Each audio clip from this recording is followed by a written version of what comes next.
It's worth it just for that. Thank you so much for that tip. Welcome to our very first ever Zoom water training. I do have some videos to show and hopefully some things that will help. There is so much that you guys can do that doesn't even involve the water. And we do stuff all winter long. And then we're ready for the water, which is great. If you can't tell, I'm on the LCA website. And this whole page is dedicated to all the water work stuff. So I wanted to show you guys where this was at, because this is good information for you to have, lots of things to look up. And here is all of our paperwork, basically. So there's all kinds of stuff, but the main things that you guys are going to want to know are down here, kind of in the middle, where it says WW administration and WW test regulations.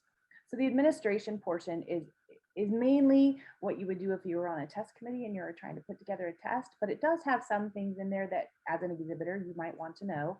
And then the rest of it is the test regulations. And you should be very, very familiar with those. Take the time to read them and read them again, print them out, bring them with you to water practice. It's beneficial for your dog if you know the rules and know what you can do and what you can't do, because it's terrible to be disqualified from a test for an error that you made, right? And I've done that. So it isn't as uncommon as people think. And it can be as simple as if you step in the water and it's an exercise where you're not allowed in the water, then you've just failed your dog, even though your dog might be performing fabulously. All right, so the first thing is equipment. So equipment is absolutely fundamental. And now you can still do some land work without the proper equipment, but if you're serious about this and you want to do this, you need to splurge and get the equipment. A lot of the lines you can make yourself. Just make sure that you go and on the regulations and read. Oftentimes there's specific lengths that they have to be, and you don't want to go to all the work to make something or cut something and buy something that isn't going to work, and or again that you can't use it at the test because it's not in regulation. So the main things when you are entered in a water test, you yourself must wear a U.S. Coast Guard approved flotation device, so a life vest, and you have to have proper footwear that can go in the water. I see some people wear tennis shoes, and but the big things would be like flip-flops, things that could come off in the water or trip you on the shore. So safe footwear that is okay to get wet. You're going to need a bumper. The choices for bumpers are huge. I will tell you, in my experience, every dog kind of likes different bumpers, and so I have collected a variety over the years. And when I'm starting a new puppy, I just let them choose basically to see which one they like. You're going to need a U.S. Coast Guard approved boat cushion. That big yellow one you can see in the picture. Doesn't matter the color. It has to have the U.S. Coast Guard tag on it that says it's approved. You'll see a lot of people try to do something with the straps, and you should, because you don't want a dog's leg to get through the straps or anything like that. So, and it says in the regulations the things that are allowed to do for the straps. You can't cut them off, by the way. So don't do that.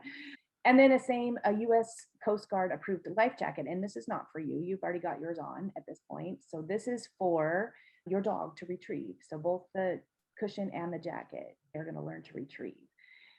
Then you need a 75-foot floating line that has it's typically a rope type bumper attached to it.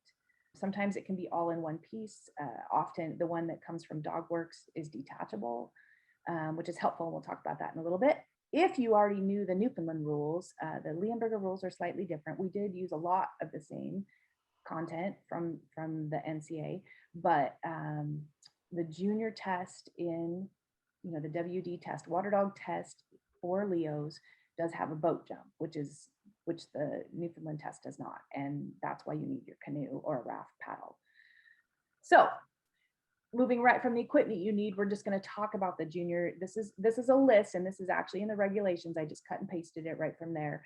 So this is actually what you need these for. So there's 7 total exercises for a junior test. The first exercise is basic control. Basic control is you doing a healing pattern with your dog off leash, okay, no leash, and it needs to be down near the water area. So you have to do a healing pattern and a recall. And you're usually right next to the water. So if you have a high water drive dog, it can be a problem, as I can attest to. Exercise number 2 is the single retrieve, and this is what you need your bumper for. And as you can see here, it says canvas or plastic. So I have like ones like this that are super soft. I have canvas ones like that. I have, somebody gave me these kind of hexagon sort of ones. And I haven't actually, they just gave them to me this winter, so I haven't even tried these with my dogs. So I do have one dog that prefers canvas, and everyone else seems fine with the plastic. My favorite source for bumpers is called Gun Dog Supply, and they're the cheapest and have the most variety. So I'll typically, do an order every couple of years or so, because they do wear out. You can use the fire hose, the bumpers. You'll sometimes see those at pet stores, but they just can't have a squeaker in them. So exercise number 3 is called the drop retrieve, and that's where you're going to need your cushion or your jacket. And these, remember, have to be Coast Guard approved. If you're going out to purchase all of these materials, the life jacket can't be an infant life jacket. Some people say, "Oh, I'll get this little one because it'll be so much easier for my dog," and they won't let you use it in a test. So it needs to be a child size or adult size, and U.S. Coast Guard approved. And the drop retrieve just involves a boat going across, like perpendicular to you, and they will drop either the cushion or the jacket, one or the other. So you have to train with both. And once the boat has cleared the test area, then you send your dog for that cushion or the jacket. So they have to be able to swim out, retrieve that, and bring it back to you. On a test day, the judges will flip for which it is. So you never know until the test day if it's going to be a cushion or a jacket. And you hope for the one that your dog does best. But the best way to do it is just to do all your land work, and then it won't matter. And here you can see it says loose straps on the boat cushion can be tied or stitched. I think I zip tie mine, and that's been fine. Exercise 4 is to take a line. And this is where you're going to need a 75-foot floating line. And this is mine from DogWorks. You can see I've got it all wrapped up, and this is what the bumper piece looks like. Now this bumper piece has an 8-foot. If you detach it, it's like this, and you can detach them. So I have some that I've already detached, and I have some that I keep together. So I practice with this short one so that I don't have to wind up that one all the time. But you can bet a week or so before the test, I get the long one out so that my dog is used to dragging that behind him, right? Because that's long. So, and again, you can make these. So this is one that I made. I did a YouTube video and it helped me, and I made this. So, and you can see, now this is interesting. This is an interesting story. So mine is a legal length. It was actually probably a little too long. And then I was having problems with Storm, trying to retrieve the life ring. So this was attached to her life ring, and which is a senior exercise, like a water rescue dog exercise. So the second level. And I actually took my line to as short as I could make it legally, the minimum length, so that it followed so close behind her, so she wasn't always trying to turn around and retrieve it, because that's not the exercise. The take a line, I will tell you, it's everybody's nemesis. It's the hardest exercise. The rules state that the person that's calling, so the way that the exercise works is they you hand them their 70-foot line with the bumper attached on shore, and they're supposed to swim out 50 feet and go around or go to whatever steward is out there calling. And they're supposed to be a stranger. So if your dog has any kind of stranger danger, it's very difficult. It's probably the most failed exercise for junior dogs. Put that in your back pocket and know that you'll have to work extra hard on this one. For some reason, it's always the problem, especially for young dogs. It's a problem. So exercise 5 is tow a boat. That's everyone's favorite. You have a steward in the boat that calls, and they hold. So you when we went over the equipment, we needed a bumper that's attached to a line. Okay, and it's different. It's a different bumper than is attached to your take-a-line. This is my towable bumper. It looks different than any of my others, and it's got the red rope. And so that goes out in the boat with the steward, and they call your dog and to the boat and give them that bumper, and then they tow it to shore. And like I said, most of the dogs really like that. Although I will say, the Leos that I have trained are very resistant to pulling the weight, whereas the Newfies that I've trained, when they start pulling that boat, they're like, oh, bring it on, and they just pull harder. And the Leos go, oh, that's heavy. And sometimes they like to drop it for a while until they figure it out. Exercise 6, this is, like I said, a little bit different than the Leo or than the Newfie rules. And it is retrieve off a boat. And this is when you're going to need your paddle. And it says canoe or raft paddle of wood, plastic, or metal, at least 2.5 feet in length.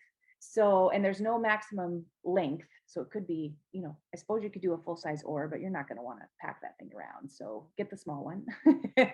And and it says here, you can paint it or tape it. Some people tape it so that, with colored tape so that you can see it a little easier in the water.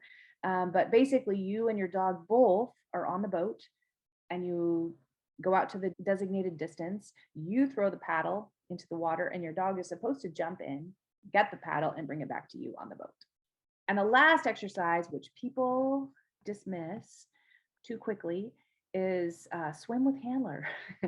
And this is when your dog is supposed to swim beside you. It's supposed to be like basic control on land, but in the water. So they're supposed to swim next to you, not swimming on top of you, not swimming ahead of you. Storm and I had to work on that a lot because she's way faster than me. I had to swim with her on a leash, basically, to teach her to stay with me because she was just too fast. And then when you get to the prescribed distance, usually the judge will blow a whistle. You turn around and they tow you back to shore, and then exercise finished. And if you did all of those things beautifully, then you've just passed your junior water dog and you get your junior water title. And it's pretty cool. So, and again, you can see number 8 says you have to have your own life jacket and your own footwear.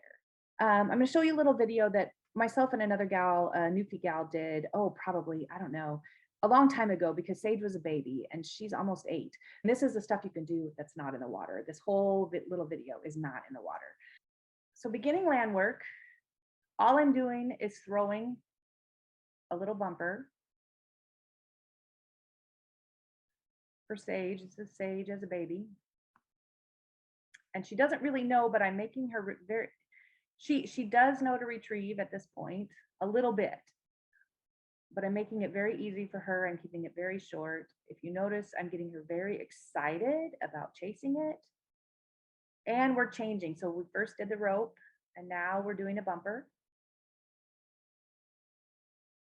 If your dog does not retrieve at all, this would you'd have to wait on this piece and do what's going to happen next first. So because there's so many things that you have to do when you're so many things that the dog has to retrieve, we start early on having them retrieve. That's just a toy, and it happened to be your favorite toy, so that's kind of her reward at the end, is that stuffy toy, because it's super easy for her to pick up. And so, if she would do the bumper and the other stuff for me, then she got to do a toy. Now, one thing I want to remind, well, if you don't already know this, I want to remind you, if you are retrieving with your dog, if your dog is retrieving, don't do food yet. If your dog isn't retrieving, then definitely don't do food, because food will make your dog want to drop it. So what I'm going to show you next is your basic take, hold, and give. I teach take, hold, and give 2 different ways, and this was the way I used to do it. And I actually do it with a clicker now. I'm not technically a clicker trainer. I don't use it for a lot of other things, but I do clicker. The Leos are much more difficult to teach to retrieve than the Newfoundlands. I'll say that for my Leos have not wanted to. And I found it takes a little longer with the clicker method, I think, but they're way less resistant to it. And I can tell you guys a little bit more about that if anybody wants to know. But this is what it would look like if you just wanted to do this assisted. And basically you help them put it in their mouth. what I'm doing there is I'm holding her collar. And if you actually lift the kind of the back of their neck up, it helps keep it in their mouth. I'm also holding her under her chin so that she can, I'm just helping her, right? So I'm asking her to open her mouth, I'm putting it in, and I'm helping her hold it. Now, as soon as I tell her to give, then she gets a treat. And the treats are right there for her to see. So this is something you can do in your living room while you're sitting there watching TV. You can just do it. Now I switched. So you saw I did the plastic bumper first, and now I'm doing a rope so that she's used to both. And again, I'm just helping. Now I've changed from holding it to just gently touching her to remind her to keep her mouth shut.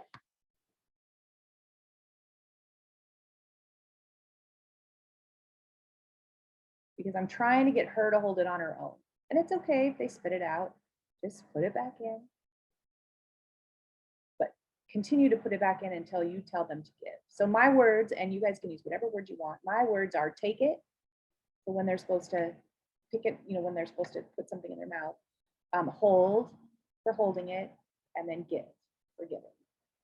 And there's her little toy, came back again too. Even though she doesn't want to hold it, she just wants to retrieve it. She gets to do that. So your dog does not have to be a baby to start this. I mean, you can do this with adults, with any age dog. But I will tell you, if you get a beautiful retrieving dog, if you have a dog that retrieves, or you can teach them to retrieve, and they have good manners, basic control type manners, it will be very easy for you to switch all of that to the water. Your dog needs to be reliable off leash, right? And then if they can do take, hold, and give, you'll be set. So my first water dog was Moses, and because I was doing obedience work, he was already doing some utility type exercises, and so he retrieved already. So he retrieved, and he had off leash control and so our biggest problem was that darn take away. He had stranger danger, and was positive he couldn't go to someone he didn't know in the water. So it took us 4 tests to pass.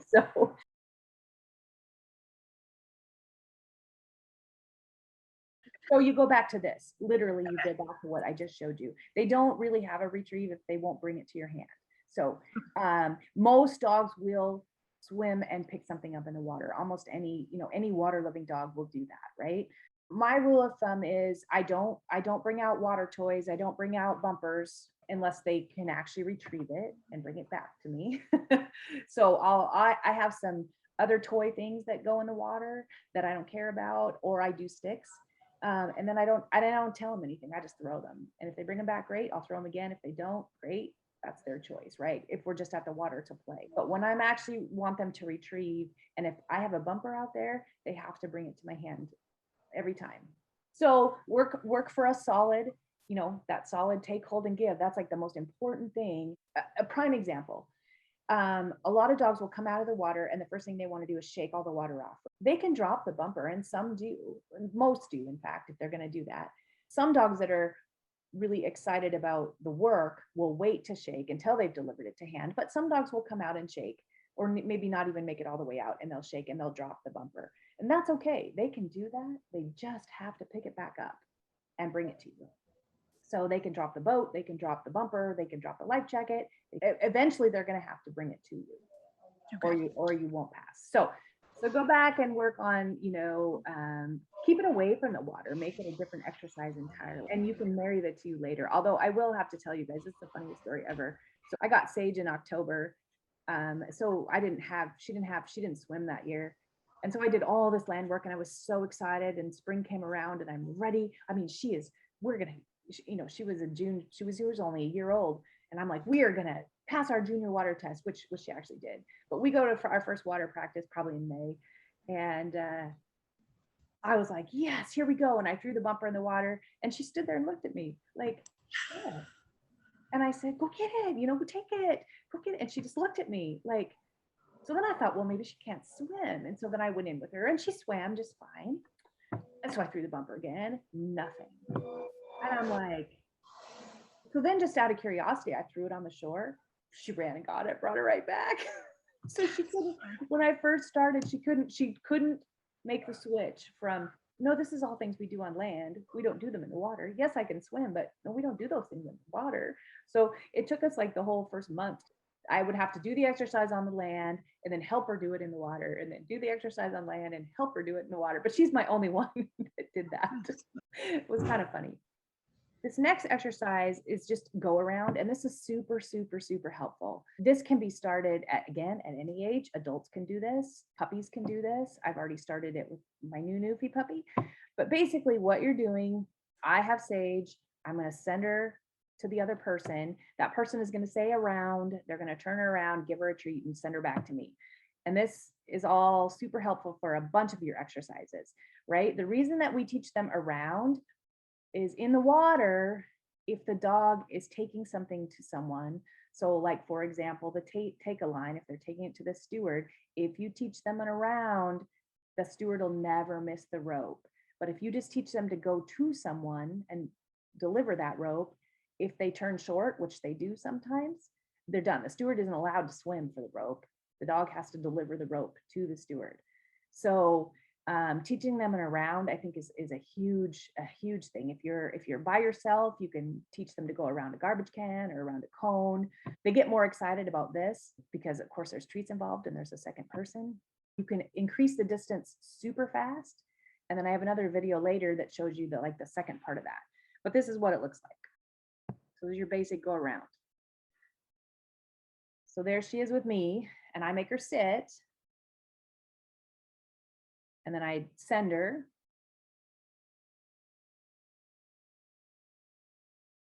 She gets a treat. I give her a treat when she comes back. I send her again. And now the other person's calling her. I left the volume off because we sound silly, but the other person is calling her. And when she gets there, the other person is saying around. And when she comes back to me, I'm saying around. But then I'm having her do her place so that she's ready. And I'm just using my arm as a direction. But you can see, even just in this little bit video, we increased the distance quite a lot.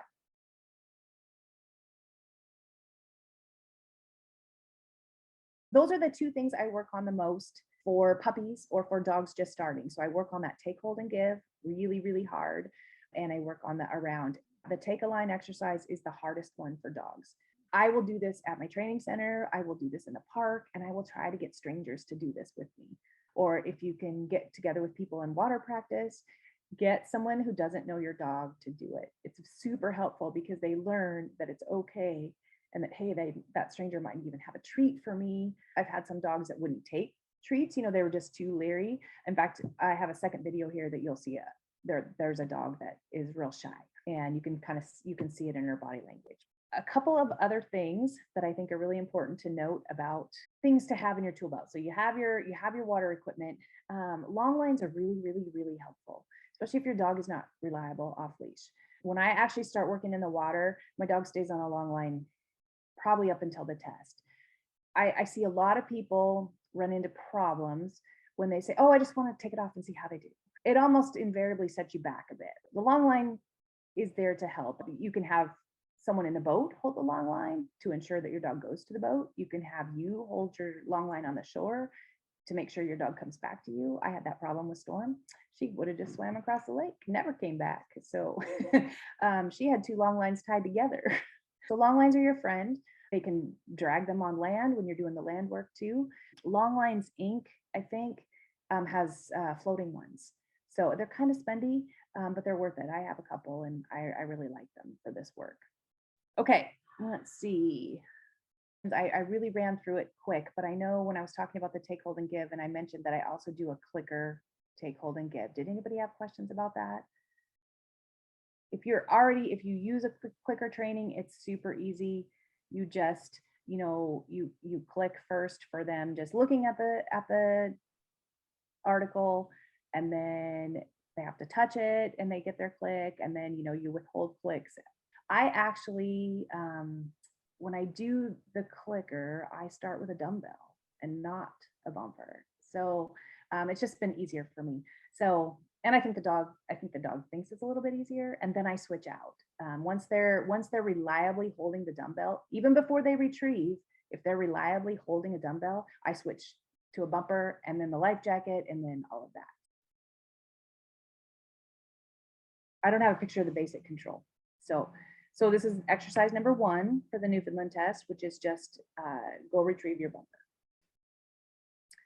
Now, some things to note. This is at Nolte State Park for those of you guys that have been there. The Newfoundland Club almost always has their test there. That's where ours will be. So she did a nice retrieve. She's 14 months old here, and she's got to bring it back. And this is one of the exercises where the handler is not allowed to step in the water. So she has to deliver it to my hand. Now I can be right at the water's edge. So if your dog does like to drop, you know, get as close as you can.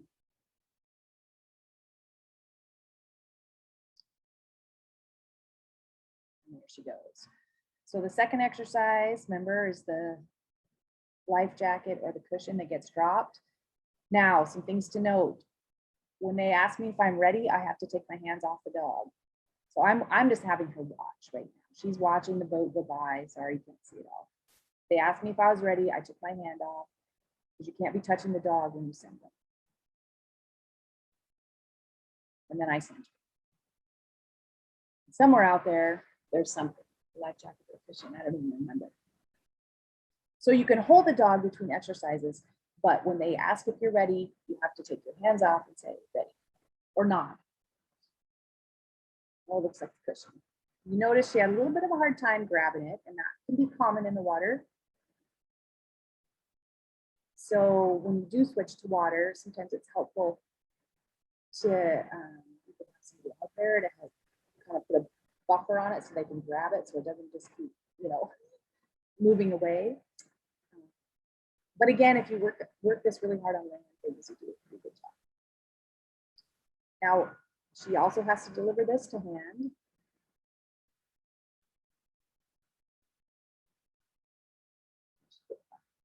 Now, this is the take a line. And the steward actually greets the dog. So they're allowed to do a quick, hi, Sage, come and get me. And in all the junior exercises, the callers, the stewards, can use the dog's name, which is helpful. So she's going to, so now I've got my line. For this day, I've got my line. This is that 70-foot line that she's got to take.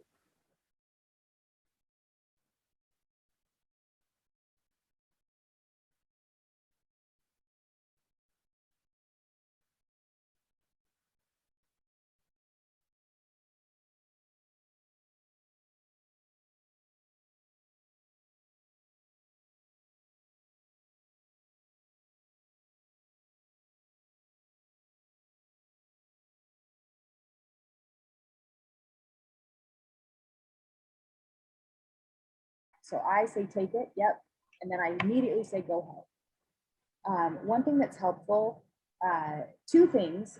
Notice that I'm always standing sideways to the beach, and that's just to give my dog a little bit better view. If I'm standing straight on, then I'm like a wall, whereas if I'm standing sideways, they can kind of see through me. And then the other, I just totally lost my train of thought. Oh, when you're sending your dog and someone else is calling, so like in this example, this is a steward calling from the boat. They're going to give her bumper and she's going to tow the boat in, right? I need to shut up on shore. She's my dog. I give her one command and then that's it. I need to let the caller do their job. And that's a hard one for handlers to learn, right? You just need to let the caller do their job.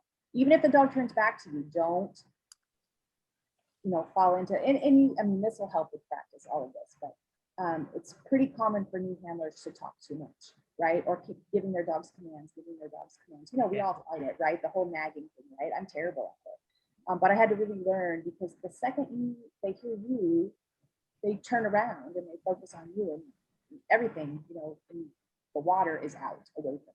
So, all right, this is a really ugly, swim with handler was not our friend. And this is a pretty ugly one. We passed though, so we're gonna, luckily. She liked to swim on me, so it was hard. And it's not far, you guys, 20 feet, 25 feet, I don't know. See, it's already over. And she had, and this is again where your around comes into play. So she did an around and now she's towing me back to shore. This is still part of the exercise. So you have not finished yet. You finished when the dog's feet touch the ground and they'll blow the whistle at that point. You'll see. As soon as she can touch. And I teach my dogs, I usually have a treat or something so that they know to turn around to me like that and not bolt for sure. So you grab the hair on their hips, the hair on both the hips. Whenever you're being towed by a dog, that's where you get. So grab the tail. It's kind of all that loose hair on their hips is where you grab. They might, like, what are you doing? What are you doing? I find the Leos more reactive than the News, but they get used to it. I bet you can still hold. You won't grab hair, but I bet you can place your hands on either side and hold enough to get going. All right, let's see what I had next. I wanted to give you guys the second installation of your land work. So if your dog already retrieves, or if you are super ambitious and you get going super fast, these are like second steps that you can do. All right.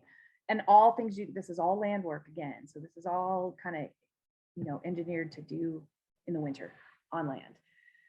So what's changed on this one, right? We're moving. So this is still sage.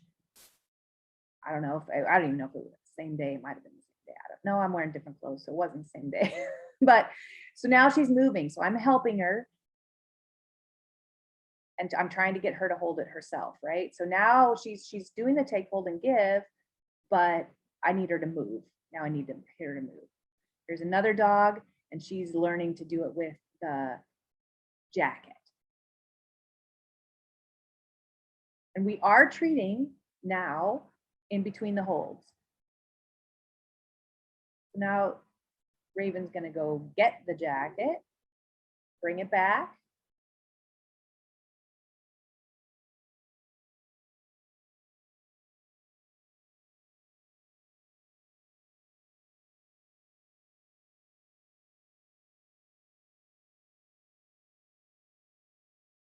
So, and once your dog has a good solid take, hold, and give, then you can work on this kind of retrieving, right? And you should split, they should do both the cushion and the jacket.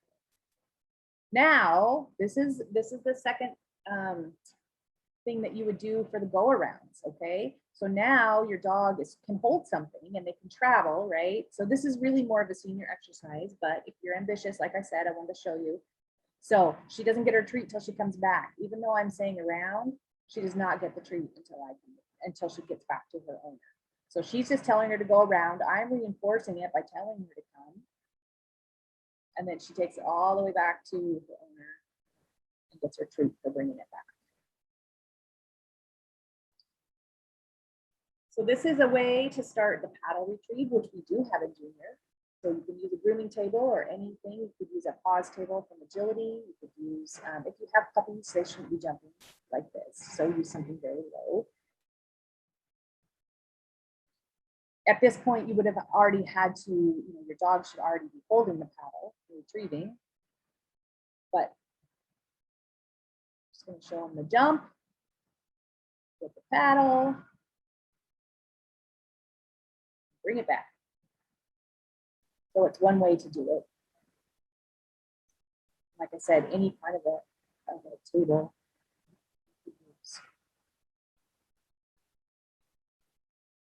Just be careful if you have puppies.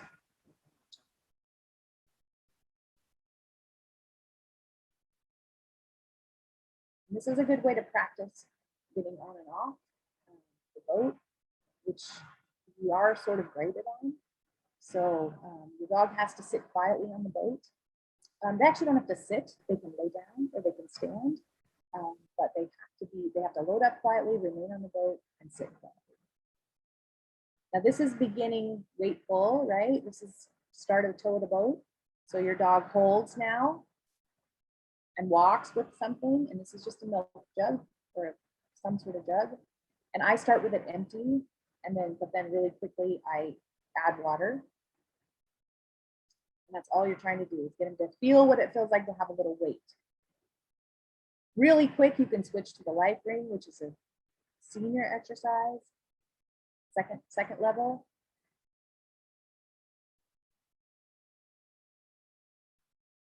It gives them something to tow. Now remember in the junior level, the take a line was, they take the 70-foot line out to someone who's pretending to drown. In the senior level, there's 3 people out there drowning, and the dog has to take the life ring to the only one who's calling. So there's 3 people out there. Now notice how this dog got really slow. It's because that second person's standing out there. So she's real, she knows me, she knew me. This dog isn't fast, but she knew me, and she was fine with me on that first round, but that second round she wasn't gonna go. And that was because she was hesitant because that second person was there. And the reason we had that second person there was exactly for that. We were proof, right? Because in the test, there's going to be 3 people. So this one is kind of beginning, go to the boat for a cookie. So that's our boat, our grooming table. And all he's doing is going to the boat for a cookie. And this is how we start in the water too. We send dogs to the boat for a cookie. Now he's bringing his tow boat rope to the boat, to our land boat. So these are all just ideas for you guys. Obviously, it's helpful when you have a second person. Now notice that this is Moses, and he was fairly well trained, and so he didn't need the treat reinforcement. He got the treat the first couple times, and then he took he took it right in, but then we called him back to the boat at the end of it all and gave him another treat. So another senior exercise is directed retrieve, but this is something when you're teaching, you're getting your dogs used to the cushion and the jacket. It's a great one to start. So directed retrieve is just a graduation of the junior exercise where you have to retrieve a life jacket or a cushion. In senior, you have to retrieve them both in a specific order, and they tell you what the order is on the testing. So you can heel on the beach, which is what I'm doing, so that I'm directly in line with the one I need him to retrieve.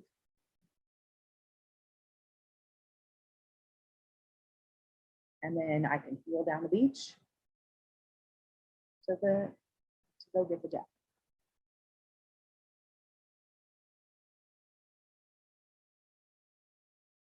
There's his jacket.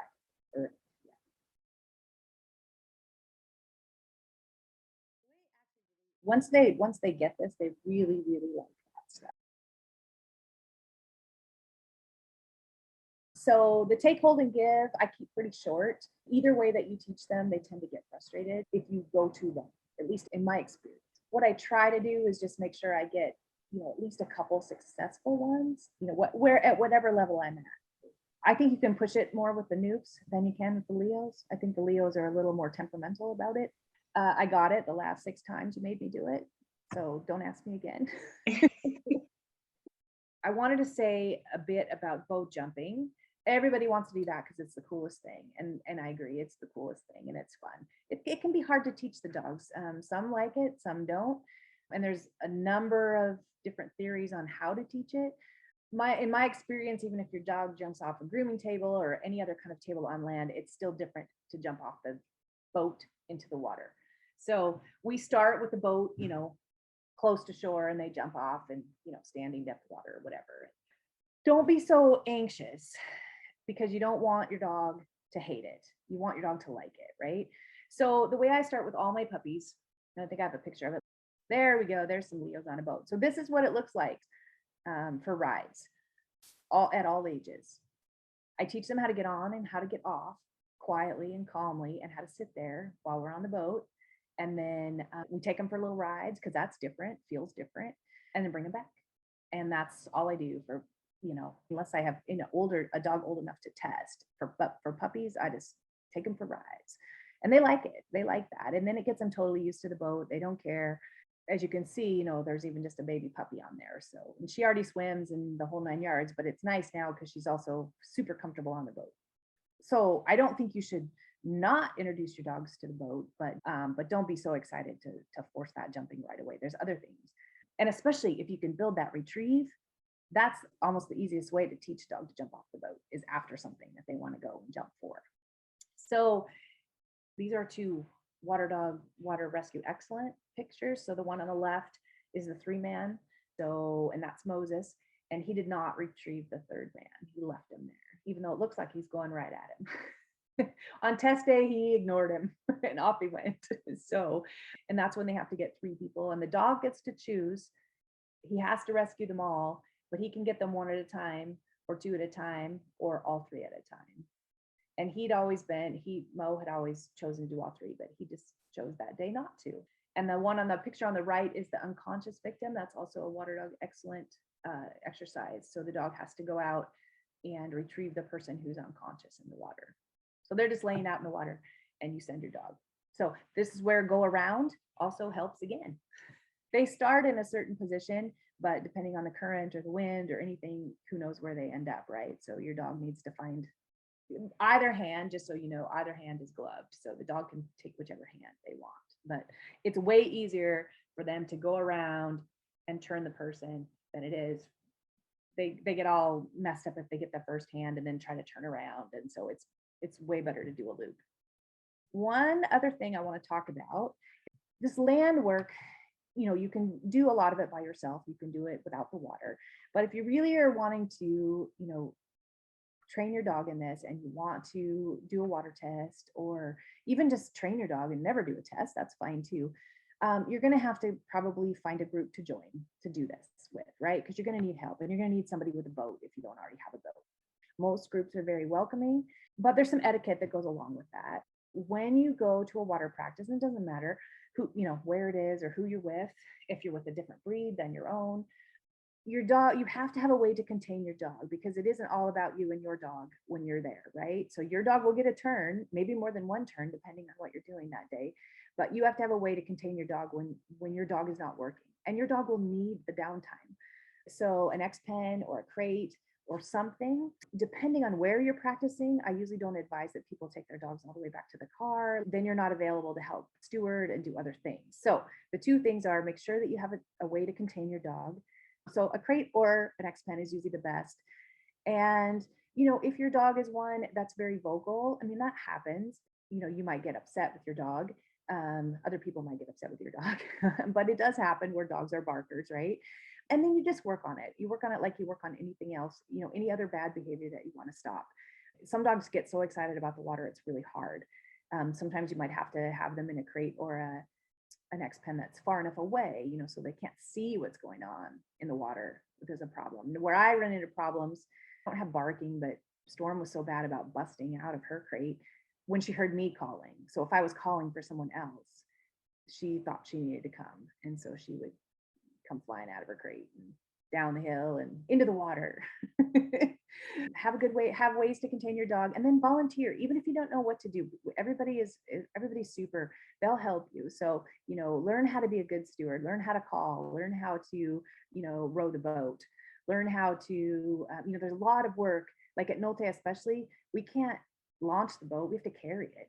The boats are heavy. So, come early and help get the boat in the water. Stay late and help get the boat out of the water. Collect people's equipment. There's a lot of equipment, and usually you'll go down and you'll have your turn, and and you'll work on whatever it is you want to work on during your time, but then you have all this equipment scattered around down there. So, it's helpful when people gather it up. And I was trying to think if I missed anything. Oh, I know what I was going to say. Maybe you have a specific way you train your dog. A lot of people do. That's not uncommon, right? And so maybe you don't want, I can't think of a good example, but maybe there's a certain, thing that you do with your dog, and so you don't want it done the way that everybody else does. That's totally fine. Just say, hey, I don't want you to call my dog this way. That's fine when you're in a group practice. If people are, trying to give you advice, especially if you get invited to come to a water practice, Don't argue about all the ways to train. Just say, hey, I'd really prefer to do it this way for my dog, but thank you. Thank you so much for that tip or whatever it was. Because people, that have been doing this a long time often think that that's the only way to do it, even though that there's other ways. But so that was my little bit on stewarding. Just be willing to jump in there and help. Be willing to, if you're in a group, and then just, like I said, have ways to contain your dog. There's nothing more annoying than someone who can't help because they have to hold their dog because they didn't bring a crate or an X-pen. And they insist because they want to watch. So they almost always usually insist on standing down where everyone else is, which is really distracting.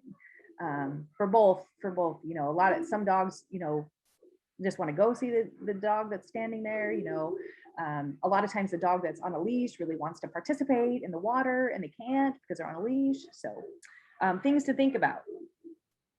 That's one of the things that I really enjoyed in all of the training sessions we did.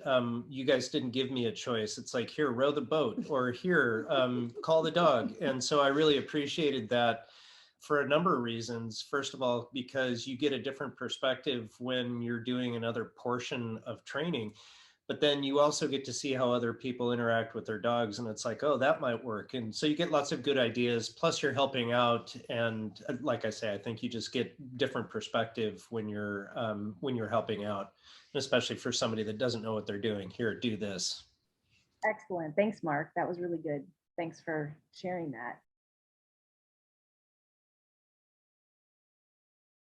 Don't use your equipment for anything other than water training, right? So it's not a toy. They don't get to play with it. It stays put away. It stays unavailable except for when you're actually doing water training. I work really hard with Storm. Storm was my problem. It is my problem child. And she will still do it to this day. If it's land, she's better in the water, but on land, she flings the cushion and the jacket around and, chases him down and flings him again, and then finally brings it to me.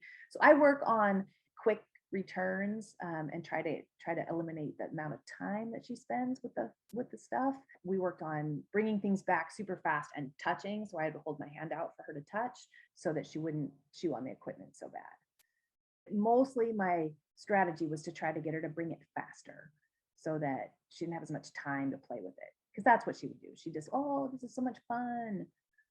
One other thing about stewarding and practicing that I wanted to say is that even when you're doing this land work, have a plan. So say today I'm going to do this 5 times or whatever, and I'm going to do this. It's just like any other training that you do. So, okay, my dog's great. They're holding the bumper. They're starting to walk with the bumper. This is awesome.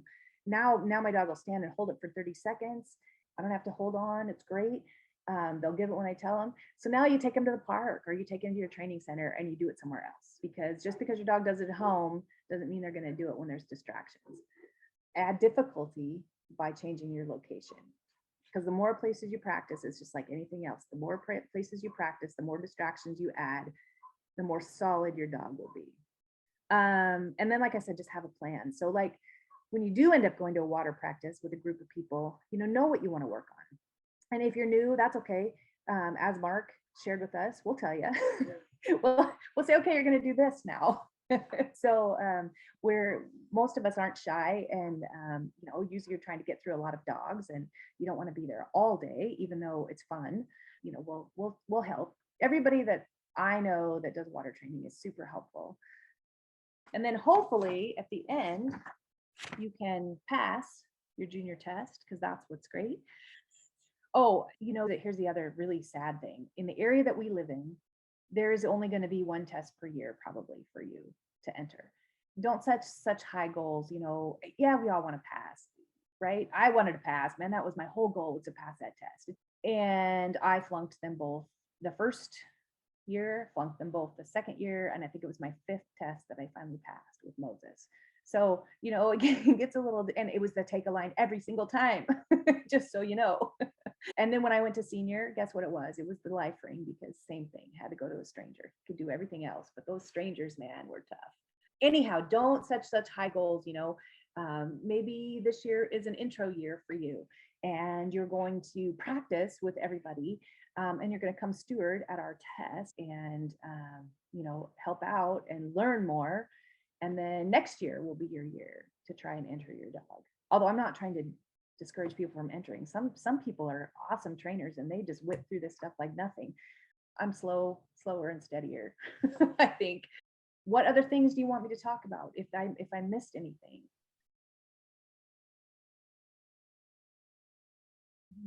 Yeah, but it's a lot lower. I want to say it's 6 months for water. So it'll always have the platform, and there is regulations about the boat, about the size, and it has to have a placard, sticker, whatever on it. So there are some regulations about what type of boat you can use. Every boat can be different, and I have my own boat. I just bought an old rowboat and had a platform built for my boat. So my boat platform could be bigger or smaller than another boat. So the Portland Club, Newfie Club, has a 14-foot boat, and it's pretty big, and it sits really high out of the water. So it's always harder to get your dogs to jump from that boat because it sits so high out of the water. So no, they can be different. And on the East Coast, they use those John boats all the time, the square nose. And those things sit, the dog literally is practically in the water when they're on the platform. They sit so low. They're all different. Some of the other things, like I didn't have a boat for a long time, so I did a lot of stuff with a kayak because I did have a kayak. So I would put people in the kayak and have them tow the kayak. It doesn't work quite as well because it tends to come in broadside, but hey, you do what you do. And honestly, I think the more things that you try, the more things your dog gets used to. In a test, it's like, oh well, whatever. I know that's a good question, actually, because I know a lot of people use life jackets on their dog. I will say that I do not until the excellent level. And that's just because they're in the water for so long and it's so hard that a lot of us train with the life jackets on just to give them a little bit of a break, especially for the 3-man. And then at the test, but at the test, again, they can't wear it. So. Yeah, no harnesses. One thing about water training is it's all away from you, the owner, and that can be hard for some dogs. So again, the land work really helps with that, and working with other people and having a lot of treats involved, but it is hard because they do have to leave you.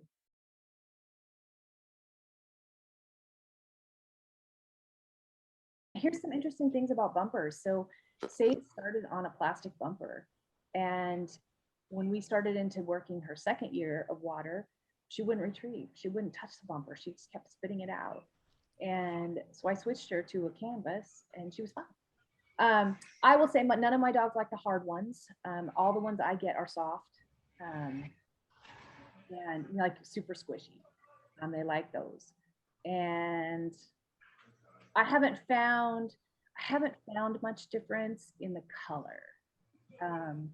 Supposedly the color is for the handler to be able to see, but really, especially at the junior level, you're not going far enough for it to be.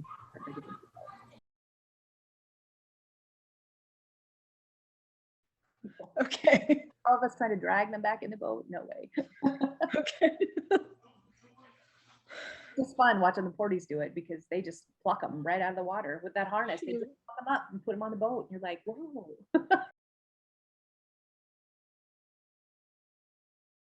Everything at the junior level is not farther than 50 feet. So I have a 50-foot one, and I also have a 25-foot one, I think. And I like the 25-foot one for a little closer practice or whatever. Everything you start, once you move to the water, it'll all be at baby distances, so the 25-foot one works fine. So I have those two. And then I put them together if I need longer than that. So. Because really, truly, when you start getting into the water, which you'll find out, you don't want to only practice at 50 feet. You'd like your dog to go 75 so that in a test, they will go 50 and not quit.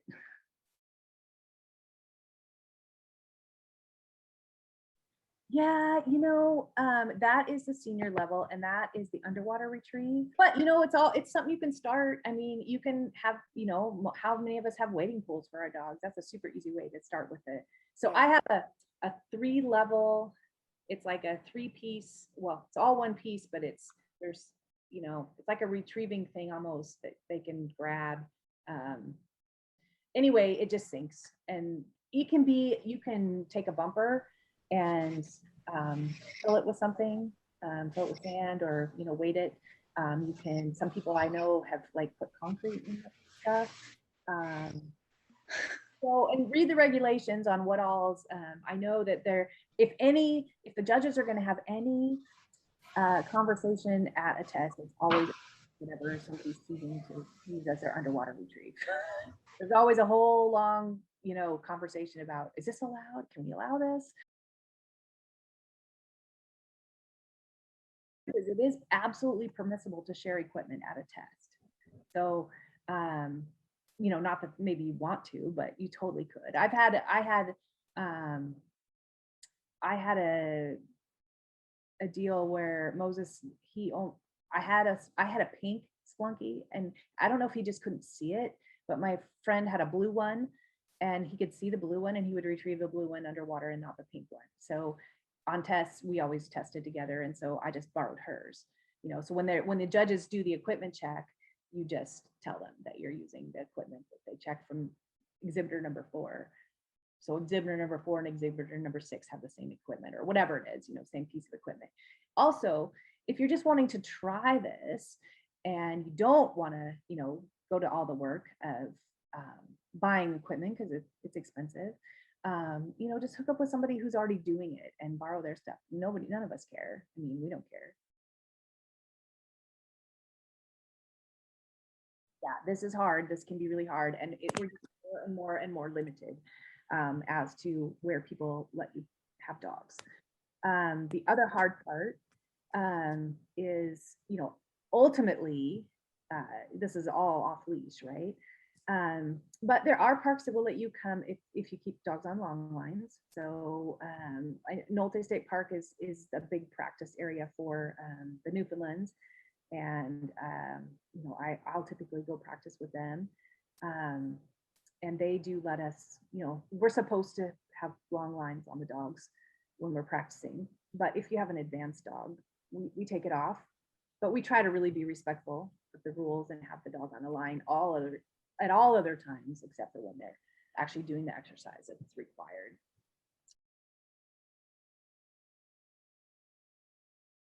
That is a piece of our whole water program that's missing, is how to, you know, I think we do say how to be a judge, but somewhere we got to start with judges. So right now it still says that we will use Newfoundland judges.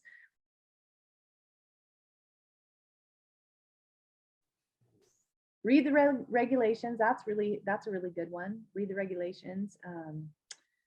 You know, shoot me an email if you have questions about any of them.